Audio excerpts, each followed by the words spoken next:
Hi friends, welcome.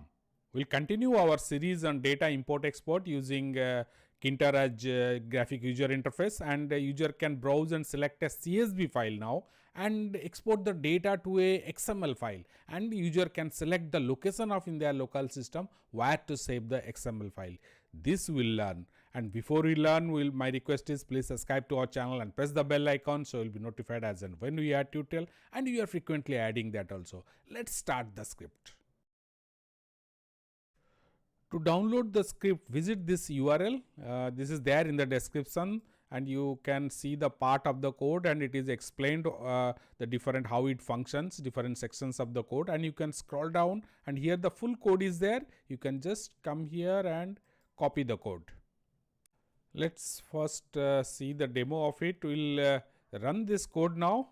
Here I copied and used it. I am inside the Visual Studio Code. So here is the window, and here is the browse button. I can use it to browse to my local system. Earlier I have come here, so by default it is showing me this. Otherwise I can browse to any other location and pick up the file. Now let me just pick up the student CSV file here. Now it's asking me again where I want to save the XML file. Here's the save as type is by default it is XML. I can just select this, overwrite this, or I can browse to some other location. If I want to overwrite, it will just prompt me. Fine, yes, now it is saved. This is a few line of code, not a big one. So something around layout and all combinedly 70 line of code. So there are two functions. First one is to identify and pick up the CSV file, so in your local system. So for that we are importing Tkinter file dialog. This is what you will be using to pick up the or show the file dialog browsing button, so user can use that. Go to the local system where the file is and point to that, and then the file will be. Here you can see if file path, that means if the file is picked up or the file is selected, then that means the user has not clicked the cancel button. In that case, it calls the function convert to XML path. So this function browse file does only one thing, it just takes me to the particular location where the CSV file is there. Now in the below that you can see the convert to XML file. This is the second function. You can let's just run it and we can understand that. So there are one button is there. Here this button, this browse button picks up this browse file, this particular 4 lines of code. Once this is over, then I have selected the CSV file. So let me just do that again. So now once I select it, this job of this first function is over. Now it's second function. It calls the second function convert to XML. Now it is asking me that show me the Excel where the file should be stored. Now I can store it, browse it to different location.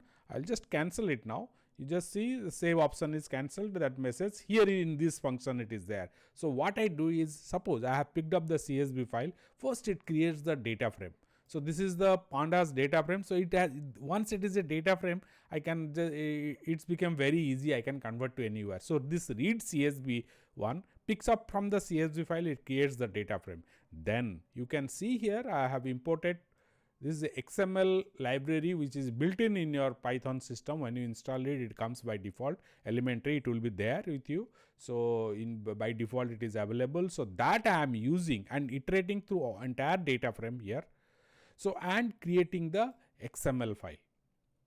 So here from this file I am just looping through all one by one row with the root and that, and here while creating the XML file also I am replacing these special characters, ampersand, less than, greater than. If it is there, this part is optional, you may keep it or remove it also. So once it is there, then what I am doing is I am just completing up to it is there, then I am just asking where you want to save the file. So the save as dialog box opens up here.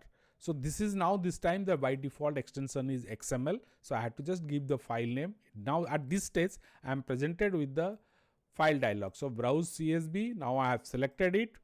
Then now this stage, this particular line number 49 is showing me the where I want to save it or save the XML file. So you can see it save as type is XML because here I have configured it save path file as XML file only. Here file type is XML, line number 49 you can see. So that is what is there, and then I can save it. And here is the layout. There are one button, labels are there to guide it, where from I have picked up, selected file, CSV file where I have picked up, and once it is completed, where it is saved. That is the thing. So for that, the two labels are there. You can see one button, the title is set, then the label for CSV file, and second is line number 75, the label I have used for the where the file is saved.